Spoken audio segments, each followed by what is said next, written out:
Kimmel, Fallon, Colbert, all of them go after the NRA. Americans are not buying what the media is selling, and we're about to hit the DACA deadline. So what does that mean for all the illegal immigrant dreamers? I'm Ben Shapiro. This is The Ben Shapiro Show.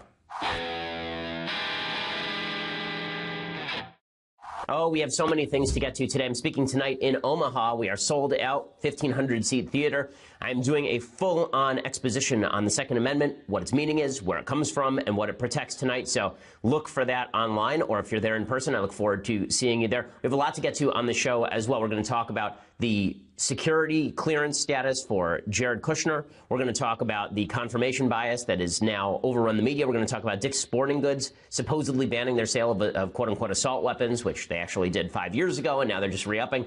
But before we get to any of that, I first want to talk a little bit about more facts that are now coming out about the shooting. So every day there are more facts that are coming out about the shooting. Now, we sort of know what we know at this point until a full investigation is undergone. But here is a fact that should matter to you. When it comes to how Americans feel about what happened in Parkland and who they blame about what happened in Parkland, it is not the NRA. It is not law-abiding gun owners. So Rasmussen had a poll yesterday, a new survey, and it suggests, and this is after the CNN propaganda town hall, the 2 minutes hate on CNN. Here's what Rasmussen reports, quote, 54% of American adults believe the failure of government agencies to respond to numerous warning signs from the prospective killer is more to blame for the mass shooting. Only 33% attribute the deaths more to a lack of adequate gun control. 11% opt for something else. Among Americans who have elementary school children or secondary school age children, 61% think the government is more to blame. Just 23% of those adults felt a lack of adequate gun control. 41% of respondents, by the way, say that they opt for stricter gun control. 40% say more action is needed to treat mental health issues. Only 50% of Democrats actually said that a lack of gun control was the real problem here. All of which is to say, whenever you see polls, there's some polls out today suggesting that even among Republicans, support for gun control is rising. You need to take all of that with a grain of salt, because that's like asking Americans, as I've said in the past, it's like asking Americans, are you for less government spending? The answer is always yes, but then you say, okay, what do you want to see cut? And suddenly Americans run for the hills. Well, the same thing is true with regard to gun control. People say, are you for more gun control? Most people go, yeah, sounds good. Why not? Keeps guns out of the hands of bad people. And then when you say, okay, well, that's going to mean we're going to ban all the rifles. Then all the Americans say, well, no, we're not going to do that. Then the polls suddenly shift. So specifics are very different from general propositions that are put forward in these polling numbers, all of which goes to show you that the media's attempt to paint this as the shifting point on gun control, it's just not true. It's just not correct. And the fact is that even Democrats are split on this. They don't want to talk about it, but they are. And that news is obvious since the Huffington Post reported yesterday morning that after the Las Vegas massacre, the Democratic Congressional Campaign Committee's regional press secretary, Evan Lukaski, actually wrote to candidates in the Northeast not to politicize the shooting. He wrote, quote, teams, last night's shooting will dominate the news today and will garner serious coverage the rest of the week. You and your candidate will be understandably outraged and upset, as will your community. However, do not politicize it today. Now, Lukaski was right. Politicizing shootings in the aftermath of shootings is bad form, and it's gotten even worse over the past week and a half. All the media reported this was just a grassroots movement that was happening on gun control, and now it turns out that the so-called March for Our Lives that's happening in Washington, D.C. on March 24th, at which some of the student witnesses and student survivors at Parkland are going to be the featured speakers, that this is now being backed by Planned Parenthood, it's being backed by Black Lives Matter, it's being backed by MoveOn.org, it's being backed by Everytown for gun safety. So all of these organized leftist movements are now getting behind these kids and astroturfing what is going to be a very large march in Washington, D.C. that results in virtually nothing. And the reason it's going to result in virtually nothing is, again, because the American people do not support this. The American people look at what happened in Parkland, and what they see is a failure of law enforcement, which is why yesterday North Texas sheriff put out a notice that got him wide acclaim. The Denton County Sheriff Tracy Murphy told his deputies, quote, with the recent tragedy in Florida, I wanted to make clear my policy on responding to an active shooter. All commissioned deputies, if you respond to an active shooter, you are expected to take immediate action. We do not stage and wait for SWAT. We do not cover in a parking lot. We do not wait for another agency. We go in and do our duty. We go in to engage and stop the shooter and save lives. If for any reason you feel you cannot follow this directive, please inform your supervisor, and we will work to get you reassigned. Okay, this is the way that most Americans feel about what the authorities ought to be doing, even though the left wants to suggest that this was not a failure of authority. The left would prefer to jump into the debate on this moralistic level. The left would prefer to suggest that there's a moral failure that's taking part on the place of those who do not support widespread gun control. And that, of course, is not true. Marco Rubio is one of the people who's been hit hardest from that. Senator Rubio from Florida. You remember he was at that town hall, 2 Minutes Hate on CNN, and he was shellacked by a bunch of the students, one of the students even comparing him to the mass shooter himself. Rubio put out a tweet today that I think sums up the state of our gun control debate. He said, quote, "The debate after Parkland reminds us we, the people, don't really like each other very much. We smear those who refuse to agree with us. We claim a Judeo-Christian heritage, but celebrate arrogance and boasting. And worst of all, we have infected the next generation with the same disease." Now, he's getting ratioed, right? There are a bunch of people on the left who didn't like that he said this. There are a bunch of people who thought, oh, it's just terrible that he would say something like this. But he's 100% correct. The fact is that the left has turned this into a referendum on the moral character of people who disagree with them, and most Americans are not up for that. Most Americans are not interested in castigating their fellow Americans as murderers and murderer supporters, which is why it's really fascinating. There have been a bunch of corporations that have disassociated from the NRA over the last week. There was a poll out today from Morning Consult that showed every single corporation that disassociated from the NRA in the aftermath of this gun control debate has been losing public support. Because they'll gain 4 or 5 points in public support from Democrats, but lose 60% of public support from Republicans who feel like they're under attack. And the reason Republicans feel like they're under attack is because they are under attack. Okay, the left, they say they're not for removing Second Amendment rights, they only want rational, reasonable gun controls. That's just not true. They want to remove semi-automatic weapons from every person in the United States if they could have their way. That is the end goal. They won't be honest about it, many members of the left, but this is actually what they want. And you can see it in the arguments that they're making. So today, the New York Times has a full piece about how the AR-15 is essentially military technology in the hands of civilians. Well, that's true of any semi-automatic rifle. They say, well, look at the AR-15, look at its muzzle velocity. It has 3,000 feet per second muzzle velocity. This is true of any .223 or 5.56 millimeter ammo firing rifle. The muzzle velocity on those rifles is very high. It always has been. It will continue to be. The notion that it's just military technology in the hands of civilians, again, every rifle, then, is military technology in the hands of civilians because every rifle was, at some point, military technology in the hands of civilians. Even bolt-action rifles were military technology in the hands of civilians. This argument is akin to saying that the engine in your car is just like the engines in the cars of people in the military. Okay, that's true, but it doesn't take you very far. And when people on the left rip on the AR-15 and suggest the AR-15 is the root of all evil, this just demonstrates complete lack of gun knowledge. There are 1,000 types of AR-15. There are many, many different types of semi-automatic rifle that fire at similar velocity with similar caliber ammunition. Banning the AR-15 or the branded AR-15 would do nothing to stop the spread of rifles, and it would do nothing to stop the actual problem of school shootings. By the way, there's a study out today showing that school shootings have actually been declining in recent years.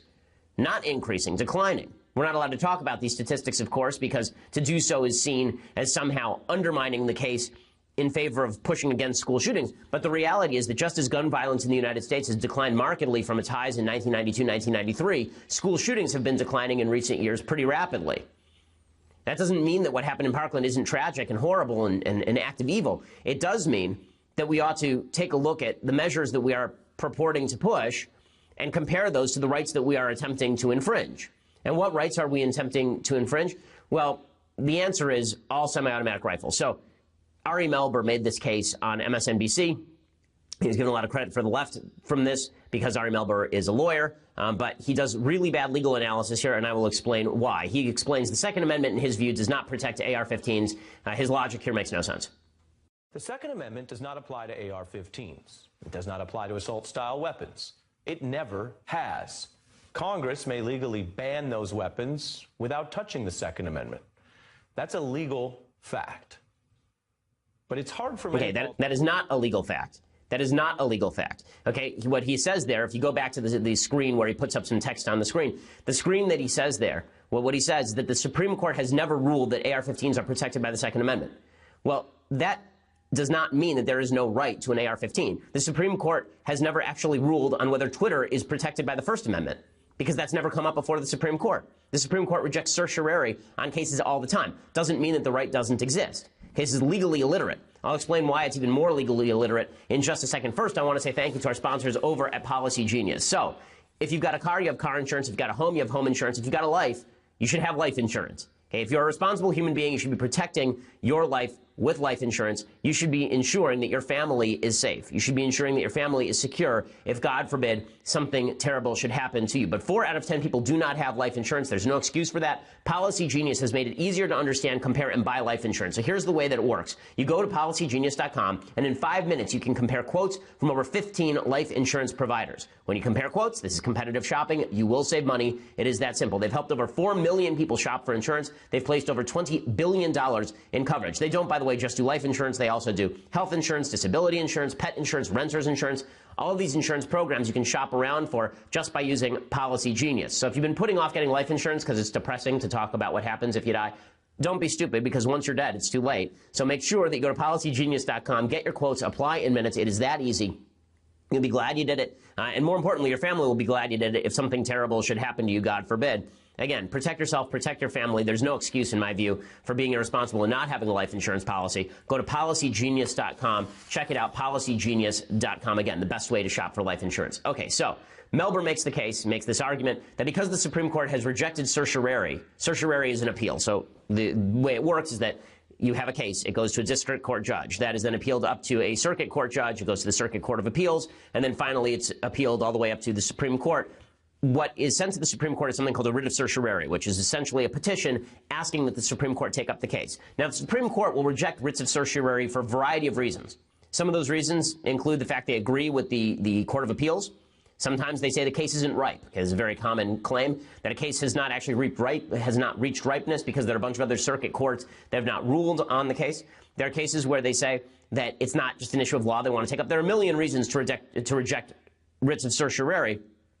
And it is also true that none of the cases that have been brought before the Supreme Court specifically deal with AR-15s because there's not a state in the country that has attempted to actually ban AR-15s. Even in California, there's only recently an attempt to quasi-ban AR-15s, but even that ban is not supremely clear. And certainly confiscation of AR-15s has never been tried. And if it were to go up to the Supreme Court, there's a very good shot that it would be shot down. But Melber suggests, and this is actually a really dangerous constitutional point that Melber is making, because it essentially says that if the Supreme Court has not ruled on an issue, you don't have a right to it.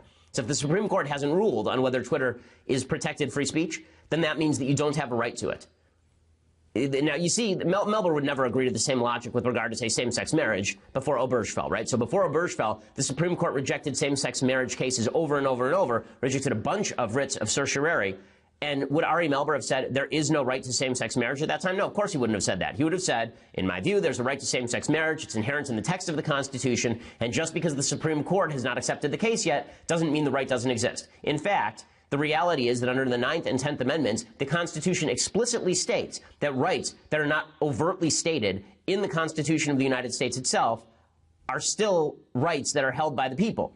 In other words, the Bill of Rights is not meant to be a comprehensive charter of rights. It's meant to point out some of the most specific rights that it wants protected from the federal government. But that does not mean that there are other rights that don't exist. All other rights don't exist. Beyond which, the Second Amendment is pretty clear about what it means. When it says a well-regulated militia being necessary to the preservation of a free state, the right to keep and bear arms shall not be infringed. It's specifically talking about civilians having access to guns that they can then use when they go into the militia. At the time, these were military light weapons, right? I mean, these were rifles, these were muskets. And that same principle carries forward. So what Melber is saying here makes no sense on a legal level. But here's the more important point. When Ari Melber says he wants to ban an AR-15, when the New York Times points out the AR-15, that means they want to ban every semi-automatic rifle in the United States because there is no serious distinction between a Bushmaster 223 and an AR-15. There is no significant distinction between a Springfield rifle and an AR-15. Yeah, there are 1,000 types of rifle, all of which fire the same sort of caliber ammunition, and just because some look scarier than others doesn't mean that they are less scary than others, which is why when you take a course in guns, the very first thing they say is that, of course, you don't fire it anywhere near a person. Of course, you don't fire it at something you're not willing to destroy. Rifles are meant to do damage. Rifles are meant to kill things. Rifles are meant to destroy things. They're meant to kill people, presumably people who are bad who come into your home. But a rifle, as a tool of killing, that does not mean that a rifle itself is so inherently dangerous that we have to ban all of them. This one-to-one correlation the left attempts to draw between the number of guns in a particular society and the level of murder in a particular society just does not hold. And that's particularly true for rifles. More people are killed by hands and fists every year in the United States than are killed by rifles in the United States. And gun ownership owned by a civilian population generally, is not a good proxy for crime rate. Gun ownership rates in places like Vermont are extraordinarily high. Vermont has an extraordinarily low crime rate. The same thing is true in New Hampshire. And if you go to other states, some places, Louisiana, there's a very high gun ownership rate, there's a very high crime rate. Now, important to note, most of that crime is not taking place in the boonies. Most of that crime is taking place in the major cities, most of which have actual gun control regulations on the books, and most of which are governed by Democrats. All of which is to say that the simplistic attempt to draw a point of concurrence between a cross point of data between gun ownership and murder, that doesn't really hold. It doesn't really hold. It doesn't even hold in Europe, by the way, where Norway has many more guns per civilian than Britain does, and Britain has twice as bad a murder rate. So these things just, the statistics just do not hold for any of this. Now, in a second, I'm going to show you how it is that there are so many folks on the left who ignore all of this in favor of the virtue signaling. And that begins, of course, with our late night hosts. Now, one of the great irritants, I think, one of the things that's helping to destroy comedy in the country is the feeling that there are certain areas of American life that used to be off limits for politics, where we didn't feel like we were going to be assaulted based on our politics when we turned on our TV and we watched Johnny Carson. Johnny Carson was studiously anti-political, meaning that he was a Democrat, apparently. He was not a Reagan fan, although he got to know Reagan and ended up liking him. Johnny Carson was a Democrat, but you wouldn't have known that from watching Johnny Carson. Jay Leno was a sort of halfway Republican. You wouldn't have known that from watching him because Jay Leno was studiously non-political. Now all of our late-night hosts have basically become political hacks, and you can see that at work. So last night, Colbert, Kimmel, Fallon, all of them are ardent leftists, and all of them have decided they need to go balls to the wall in pushing for gun control. So here's a mashup of Colbert and Kimmel and Fallon. Here are them talking about Trump's gun proposals. With the Olympics over, 90 countries have departed South Korea. Yep, 90 groups waving goodbye, or as the NRA calls those, sponsors. And, although gun owners, if you go into almost any business and show them your gun, you get stuff for free. It's really... Here in reality, there was an armed sheriff's deputy on site, and it made no difference. But Trump even has an explanation for that. The reason a teacher with a handgun would be able to neutralize a shooter with an automatic weapon is because teachers love the kids more. See, this is what happens when we elect a president who thought Paul Blart Mall Cop was a documentary. It would be ridiculous coming from anyone, but especially from Trump. He's gonna run in? Yo, when Trump ran for president, that was the first time he ran in his entire life. Come on, man. And so all of the late night hosts universally talking about how stupid it is to talk about why good people with guns can stop bad people with guns. Of course, this is idiocy. Kimmel's point particularly is incredibly stupid. First of all, he says that the shooter had an automatic weapon. The shooter did not have an automatic weapon. People on the left who are talking about this stuff should at least learn basic terminology so they don't sound like complete morons. But they're not bothering to do that. And it's evident. And all of this is really quite terrible for the level of political discourse in the country, because when you have laughing audiences scoffing at the idea that an armed teacher can save anyone, then and you suggest that maybe we ought to arm more security guards in schools. And Jimmy Kimmel just laughs that off by suggesting that an armed security guard did nothing at this school, even though there are many schools all over the country where armed security guards every day are stopping people with weapons. Like, legitimately, there's armed security guards at I think it's over 50% of schools have some form of armed security.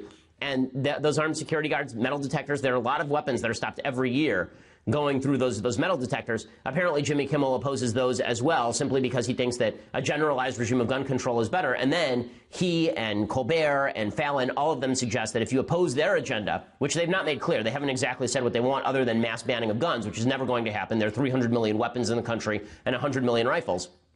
When they suggest that if you oppose them, this means that you are a bad person. And what's amazing is that they felt no blowback in the ratings. Now, part of this, I think, is the universality of leftist feeling in late night means that you have no alternative. Right? What are you going to switch, from Kimmel to Fallon so you can hear the same gun control messaging? But part of it is also that the ratings are so far down on all of these shows overall that the audience is fragmented. Okay, Jimmy Kimmel's ratings are not anything like what Johnny Carson's ratings used to be, because there are lots of networks. Very few people are actually watching these late night shows in comparison to the number of people who were watching late night shows before. So they're really not broadcast, they're narrowcast, even though they're on the networks. And so Jimmy Kimmel can say, in full honesty, that there's no way to go too far in bashing President Trump or the GOP. Not at all. I don't think you can go too far. I think that, I'm still doing a comedy show and I need to be funny and entertain my audience, but I also think that we've matured enough to the point where we can accept, late-night talk show host speaking about a serious subject, and I think that it's almost necessary now. Okay, it's almost necessary now for late-night hosts to talk about political subjects? Well, actually, what Jimmy Kimmel has shown is it's necessary for our late-night hosts to study the subjects before they talk about them, because literally every day he says something that's stupid about politics, including in that clip, a very short clip, him talking about automatic weapons being used in the shooting, which, of course, they were not. And it's not just Jimmy Kimmel, unfortunately. The entire media have shown themselves, virtually the entire media have shown themselves to be activists on gun control issues rather than objective journalists. Okay, so today's examples come courtesy of CNN. So CNN has been the worst on this. It's so funny. There are all these folks in the media who are constantly complaining that people like President Trump are ripping on the media, that people like me are ripping on the media. How dare we rip on the media? You know, or that Trump, more importantly, Trump rips on the media and therefore Americans don't like the media. No, as I said in my speech at CPAC, we didn't like you before. We had serious problems with the media before because we feel like you're lying to us when you claim that you're objective when you are clearly not objective. When you are clearly not objective.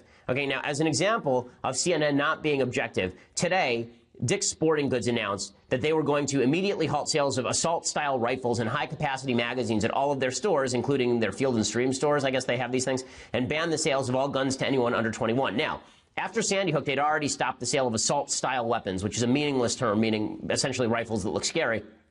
They'd done that after Sandy Hook. They're reiterating that today and extending it to a few more of their stores.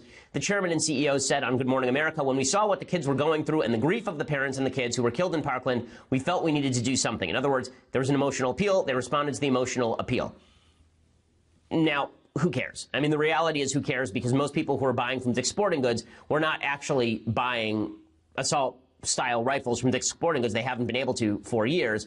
You know, if they want to raise their age of buying to 21, that's fine. It just means the person who's 19 and wants to buy a handgun is simply going to walk across the street to the local gun store and buy a handgun in accordance with law. But this was widely celebrated in the media. Stack said, we support and respect the Second Amendment. We recognize and appreciate the vast majority of gun owners in the country are responsible, law-abiding citizens, but we have to help solve the problem that's in front of us. Gun violence is an epidemic that's taking the lives of too many people, including the brightest hope for the future of America, our kids. Well, if you believe that, then why not just stop selling all guns? If you believe that the problem in front of us is that all guns are the threat and that the sale of legal weapons to law-abiding citizens is the real threat, then maybe you should stop selling all guns. In fact, Stack revealed that the shooter in this case had purchased a shotgun at a store, at a Dick's store, within the past 4 months. Okay, so is anything that they're doing, apparently, I guess, their new rules that they won't sell to anybody under 21 would have stopped him from getting a gun at a Dick's store. Okay, so he waits until he's 21 and then he buys a gun at a Dick's store. Like, if they actually think the shotgun is the threat, not the person, then they should be banning the sale of all guns. And they should just stop selling guns, Dick's Sporting Goods. And I'm amazed, sort of, that the media have fallen for this PR trap from Dick's, but this is what they have fallen for. The anchors over at CNN have made mockeries of themselves as quote-unquote objective journalists. I mean, true mockeries of themselves. So Erin Burnett, right, is now, she's supposed to be an objective journalist, right? She's an anchor. She's not an opinion host. She tweeted this out, quote, politicians may lack courage to stand up to the NRA, but Dick's Sporting Goods, USA's largest sporting goods retailer, will stop selling assault-style weapons and raise minimum age for all gun sales to 21. Is that journalism or is that advocacy? Obviously, that's advocacy. Chris Cuomo had on the CEO, and the big headline in the back said, Dick's takes a stand. Wow. That's not advocacy at all. That's journalism. Dick's takes a stand. Now, the NRA is also taking a stand. It's just that Chris Cuomo doesn't like that stand. So you'd never have on Dana Lash and then in the background say, NRA takes a stand. Of course not, because there are only certain stands that CNN actually likes. And CNN has been doing this for weeks now, from that awful town hall event to a botching basic reporting about weapons. There was a CNN host yesterday who talked about a full semi-automatic, which doesn't even make any sense. What the hell is a full semi-automatic supposed to mean? A semi-automatic just means you pull the trigger once and a bullet comes out. Okay, but it's a full semi-automatic. And then there's a really funny video of him trying to fire a semi-automatic weapon, and the gun jumping in his hands because he doesn't know how to fire a weapon, doesn't know how to lock it into his shoulder. And my wife fires an AR better than he fires an AR. And then, botching basic facts about the weapons, allowing these students to go on national television and make unquestioned assertions about the evils of the people with whom they are talking. And make unquestioned assertions about Marco Rubio being an evil person. And then we're supposed to take CNN seriously?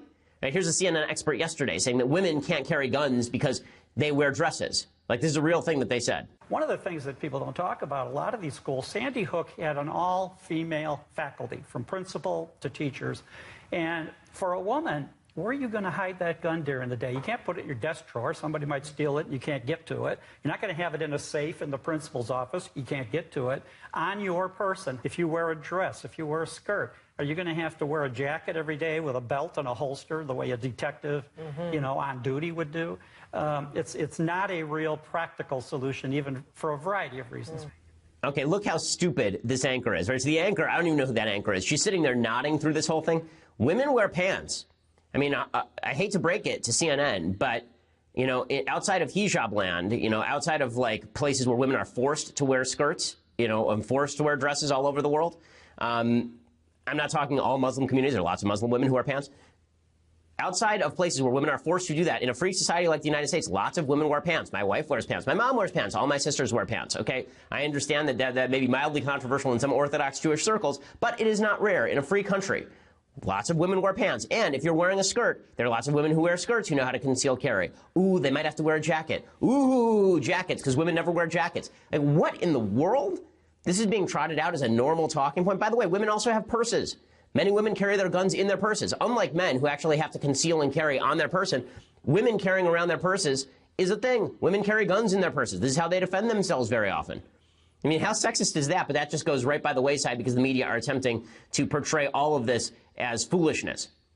Now, I do want to point out something that I think is worth pointing out. Because there are so many people on the right who are willing to jump to conclusions about the media because the media are clearly biased in these situations, and they did jump to conclusions, and we had a piece over at the Daily Wire. Well, actually, it was more of a tweet from one of our writers over at the Daily Wire, who jumped to a conclusion about the notion that the town hall was rigged, that certain students were told that they couldn't come because they wanted to ask certain questions, and so CNN banned them from the proceedings. It now turns out that one of the Parkland shooting survivors' fathers has admitted to altering his evidence that CNN scripted his town hall question. I think it's important to point that out in the nature of intellectual honesty. There's a big confirmation bias that's happening right now, a really strong confirmation bias. If you like what Jimmy Kimmel is saying, you pretend that he knows what he's talking about, and if you think that CNN sucks, then you're willing to overlook false statements about CNN. I'm going to go out of my way here to point out that that was a false report. Okay, so it was not true that CNN rigged the town hall by scripting questions for the students. It is true, obviously, that there is a selection bias in play in terms of the audience. When you go to Broward County, to a place where it's pro-gun control anyway, that voted for Hillary Clinton, and you talk to a bunch of students who are pro-gun control, you're going to end up with a gun control show trial, which is exactly what happened there. So that doesn't justify the CNN show trial, but that was not pre-scripted. The students were not told what to say by the producers over at CNN. I just wanted to point that out in the interests of honesty. Okay. In other breaking news, there's been a lot of talk over the last couple of days about Jared Kushner. So yesterday, the White House Chief of Staff John Kelly temporarily stripped all White House staffers with interim top-level security clearance of that clearance. They instead downgraded everyone to quote-unquote secret security clearance. So this means that top-secret material can no longer be seen by Jared. Jared had interim top-secret clearance so he could see all this material. And so Jared has basically been downgraded for at least what they say is a short period of time. Now, he's 15 months in, and the FBI has still not fully cleared him. One of the reasons the FBI has not fully cleared him is because he's involved in the Mueller investigation. The Mueller investigation hasn't cleared anyone yet, so the FBI has not cleared anyone yet. So anyone who's even tangentially being investigated in the Mueller investigation, anyone who's been called in for questioning, has not yet received full security clearance from the FBI. So the longer that drags on, the longer the Mueller investigation suggesting Trump-Russia collusion or corruption drags on, the longer it's going to be before top security clearance is regranted to people, the longer interim security clearance was in play. Does this mean that there was a new level of guilt found about Jared Kushner? No, it doesn't mean anything of the sort. Does it mean that there was a power play by John Kelly here? Not really, because John Kelly did it to everyone, including Jared Kushner, who had an interim security clearance, mainly because of the blowback that he was receiving after Rob Porter, who had interim security clearance, was found to have not been granted security clearance by the FBI because of the allegations of wife beating. So this was a response by Kelly to the Rob Porter thing, and Kushner got caught up in the center. Now, does that mean that Jared is completely clean? I have no idea. I don't know whether Jared is completely clean. The investigation hasn't taken its full course yet. I assume that it will. But the media are working overtime to suggest that the rejection of top secret security clearance for Jared is an indication of his guilt or his corruption. Now, listen, I've said over and over on the program, is it nepotism that Jared Kushner and Ivanka Trump in the White House are having such large roles? Of course that's nepotism. I mean, you'd be foolish to not recognize that. Nepotism exists, unfortunately, on both sides of the aisle. I don't like it wherever I see it. It was nepotistic when Chelsea Clinton was helping to be involved in the Bill and Hillary Foundation.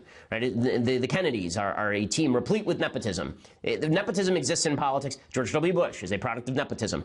There's lots of nepotism in politics. This is just another example of nepotism in politics. But if we are now going to suggest that anyone who was once rejected for FBI top secret security clearance, not just put on interim hold, as Jared is, but rejected for top secret security clearance, is out of bounds and corrupt, then we ought to start with someone who actually was rejected by the FBI for top secret security clearance. That, of course, would be Obama White House Deputy National Security Advisor Ben Rhodes. Now, what's amazing is back in January, so not very long ago, in January 2017, the Washington Free Beacon reported that Ben Rhodes was openly rejected by the FBI for his clearance. And then he was cleared by the Obama administration under vague circumstances. They just went around the FBI, and Obama granted him clearance. Nobody said boo. Nobody cared. Ben Rhodes was one of the architects of the awful, horrible, terrible, immoral Iran deal, and nobody said a word about any of this. Okay, the media didn't seem to care very much about that. But Kushner, end of the world, it obviously means he's corrupt. It obviously means he's terrible. That seems ridiculous to me. Also worth noting that when it comes to this other report, that there are 4 different countries that were looking to manipulate Jared: Mexico, Israel, China, and the UAE. I am sure that they were looking for ways to manipulate members of the Obama administration as well. The question isn't, do foreign governments try to manipulate American government members? The question is, are they successful in doing so, or do they actually have real leverage? We don't know the answer to that yet. So the media jumping to conclusion about Kushner and suggesting that this just demonstrates that there's infighting in the White House, there's chaos, and the end of the... Okay, don't buy any of that. Wait for more evidence. As always, wait for more evidence. Don't jump to the conclusion that the media would like for you to jump to. Okay, so before I go any further, you're going to have to go over to dailywire.com and subscribe. For $9.99 a month, you can have a subscription to Daily Wire. That means you get the rest of the show live, the rest of the Andrew Klavan show live, the rest of the Michael Knowles show live. It means that you also get to be part of our mailbag, which we are having on Fridays. If you want all of those things, plus the magical Leftist Tears hot or cold tumbler, which I wouldn't even bring with me on this jaunt because it's just too valuable, then get an annual subscription. That's just $99 a year. Please go over to iTunes, SoundCloud, YouTube. Please subscribe, but please leave us a review. It always helps us. We really appreciate it. We are the largest, fastest growing conservative podcast in the nation.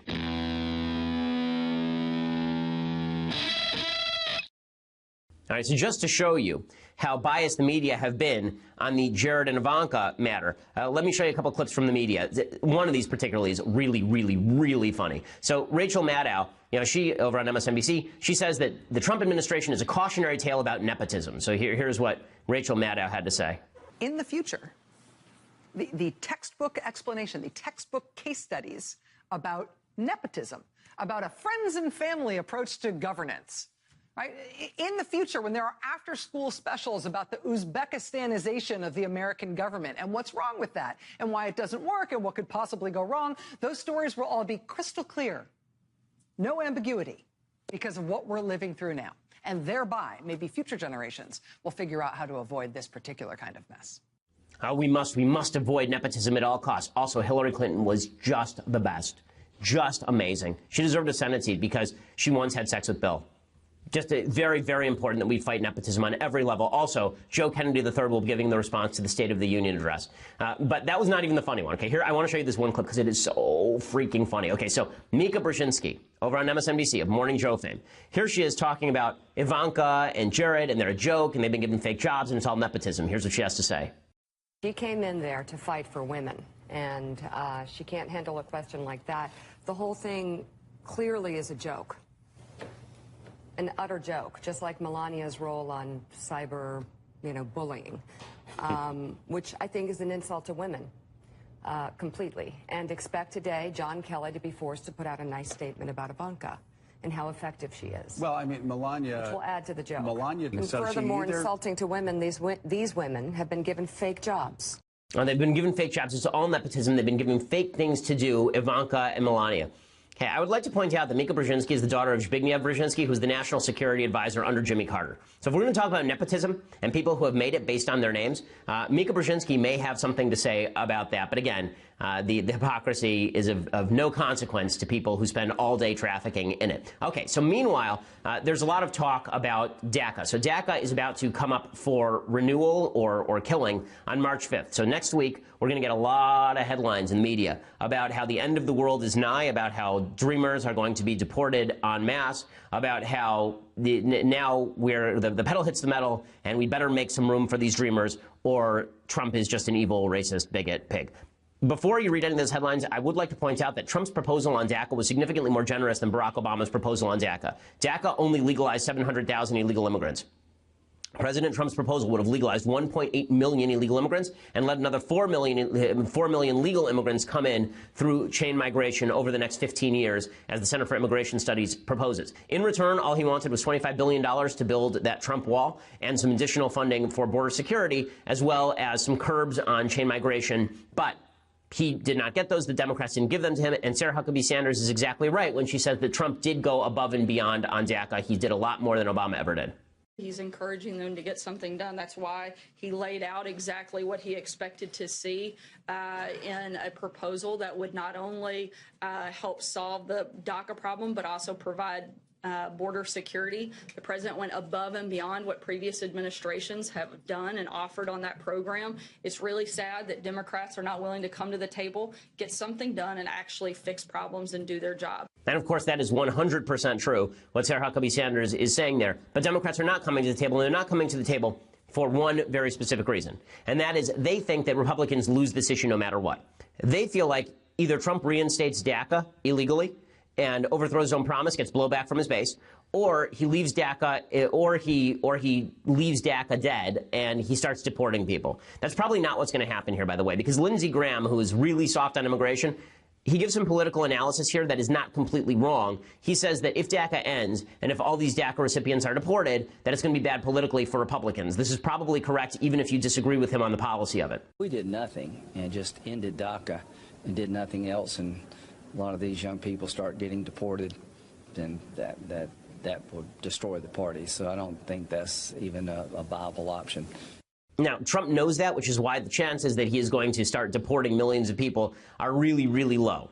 Right? It's the reason why Trump is not going to do this. Okay, the DACA is not going to be reinstated in all likelihood, but Trump is just not going to deport these folks. And that means they won't be able to get work permits. It means that theoretically they could be subject to future deportation, but we all know that it's only a matter of time until somebody gives them amnesty. It'll probably be Trump. It could be somebody after Trump. These folks will be given amnesty because no one has the political stones to actually say that people who are here illegally and came in as children should be deported.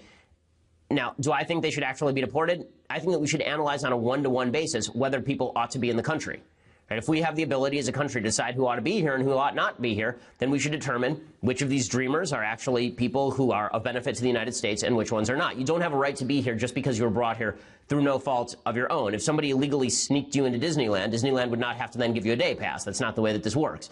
Disneyland would have to determine whether it's in their interest for you to stay. Well, the United States, it's the same sort of deal. That said, I think this all ends with basically nothing happening. But it doesn't matter that Trump has offered the most generous immigration package that I've seen in 10 years, really in 12 years, since the Bush immigration package of 2006. It's not enough for Democrats. Trump is a white supremacist. So it does not matter that President Trump just offered to amnesty 2 million people right off the bat. Luis Gutierrez came out and he says that Trump is an ethnocentric, pro-European, pro-white agenda. The GOP is a racist party. This is the way that Democrats are going to campaign. The president set us on this course. He pulled the legal rug from underneath the dreamers and then cloaked his position on immigration in an ethnocentric, pro-European, pro-white agenda that will hurt America.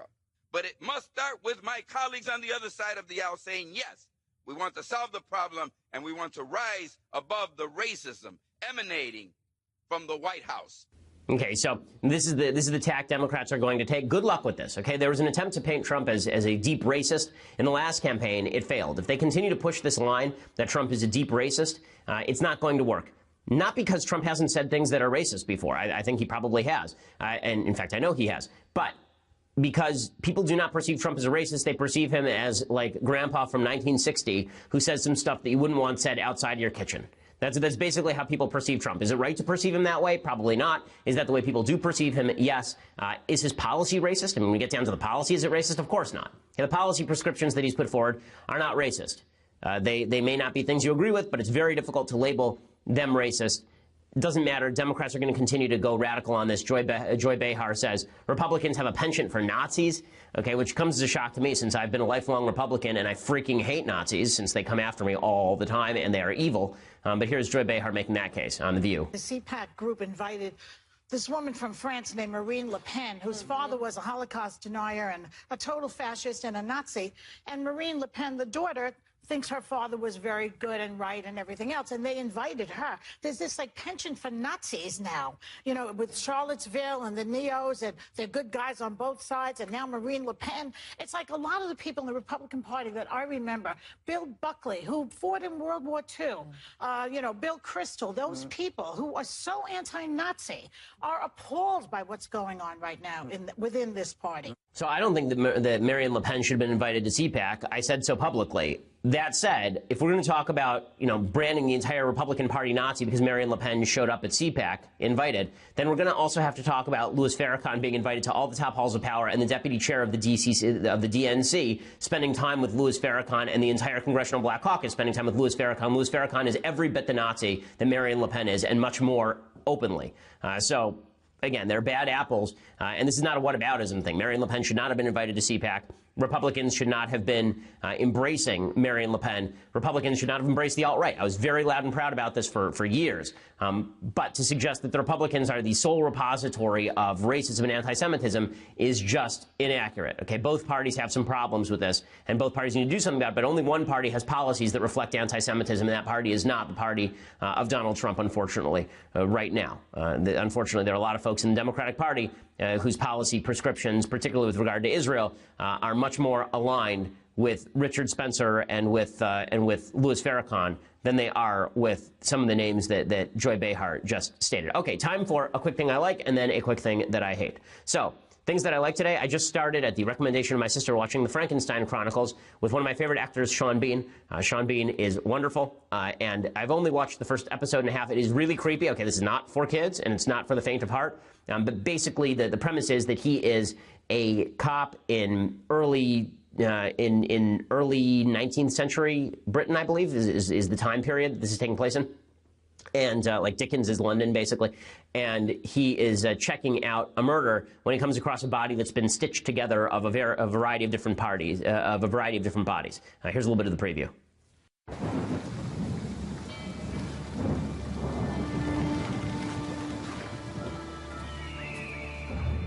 This thing is a composite. Parts of at least 7 children reassembled.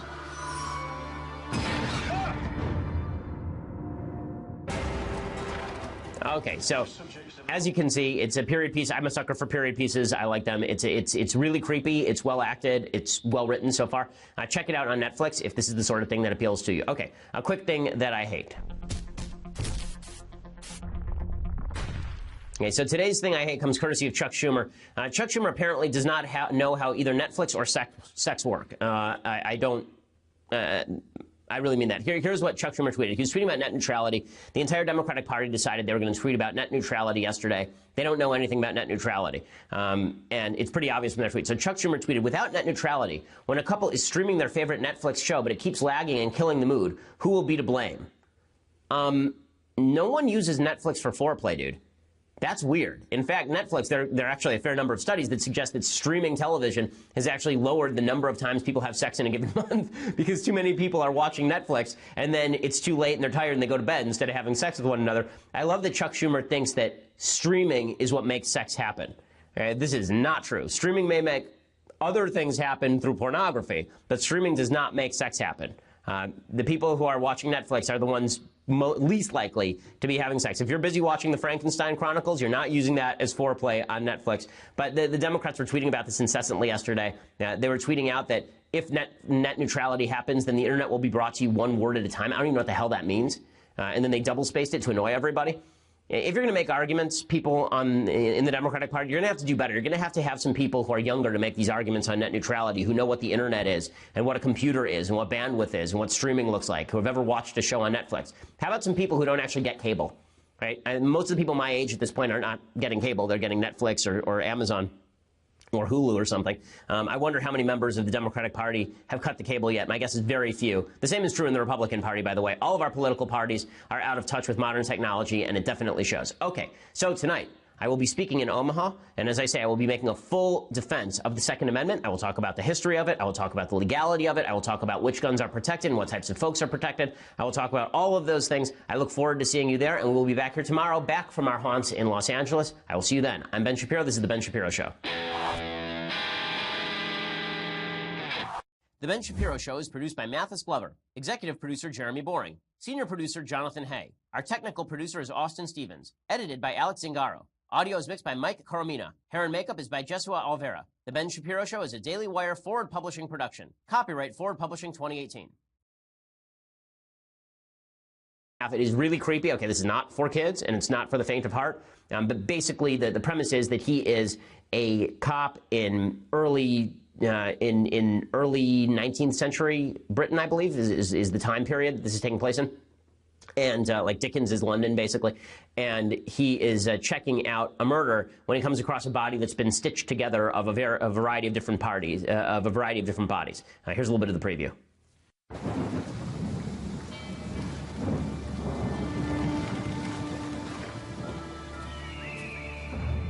This thing is a composite. Parts of at least 7 children and reassembled.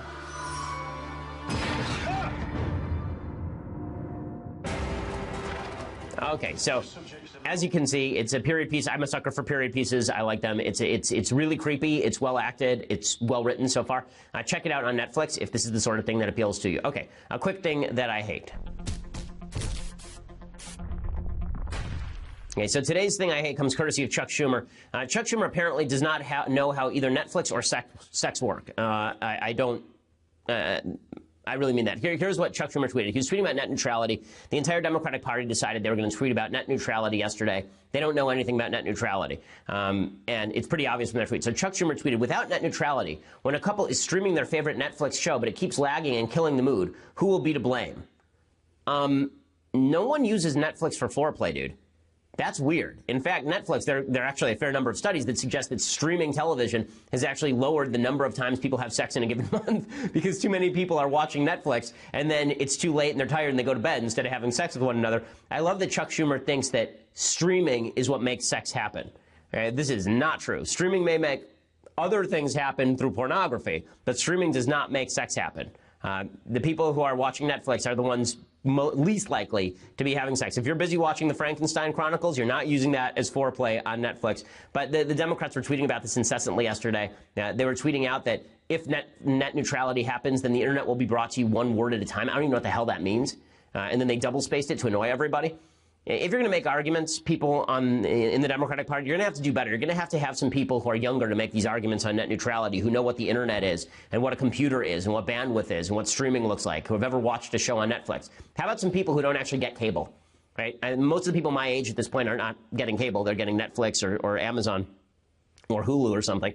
I wonder how many members of the Democratic Party have cut the cable yet. My guess is very few. The same is true in the Republican Party, by the way. All of our political parties are out of touch with modern technology, and it definitely shows. Okay, so tonight, I will be speaking in Omaha, and as I say, I will be making a full defense of the Second Amendment. I will talk about the history of it. I will talk about the legality of it. I will talk about which guns are protected and what types of folks are protected. I will talk about all of those things. I look forward to seeing you there, and we will be back here tomorrow, back from our haunts in Los Angeles. I will see you then. I'm Ben Shapiro. This is The Ben Shapiro Show.